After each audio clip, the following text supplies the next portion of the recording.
देश की सबसे पुरानी पार्टी कांग्रेस का चिंतन शिविर आज खत्म हो गया। 3 दिनों तक चले इस शिविर में कई मुद्दों पर चर्चा हुई, जिसमें बहुत से मुद्दों पर सभी नेताओं ने सहमति जताई और उन पर मोहर लगा दी गई। जिसके बाद आज शिविर के आखिरी दिन कांग्रेस ने अपना घोषणा पत्र जारी किया है। आइए जानते हैं इस रिपोर्ट में कि कांग्रेस के घोषणा पत्र में किन मुद्दों पर पार्टी का रहेगा खास ध्यान और क्या है उसकी आगे की रणनीति। कांग्रेस पार्टी के 3 दिन के चिंतन शिविर में हुई विचार विमर्श के बाद कई अहम फैसले लिए गए, जिसके बाद पार्टी ने अपना घोषणा पत्र जारी किया है, जिसमें पार्टी ने उन खास मुद्दों का जिक्र किया है जिस पर पार्टी का फोकस रहेगा और मोदी सरकार के खिलाफ लड़ाई में पार्टी को फायदा पहुंचाएगा।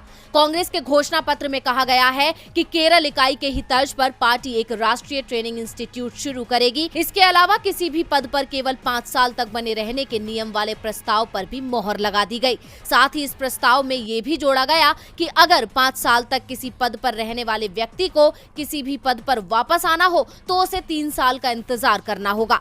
इसके अलावा कांग्रेस कार्य समिति के अंदर ही पार्टी अध्यक्ष को तमाम मसलों पर राय देने के लिए एक अलग समिति का गठन भी किया जाएगा। साथ ही हर एक राज्य में अलग से राजनीतिक सेल बनाया जाएगा। साथ ही मीडिया कमेटी को केंद्र से लेकर राज्य स्तर तक नए सिरे से स्थापित कर उसमें जरूरी बदलाव किए जाएंगे।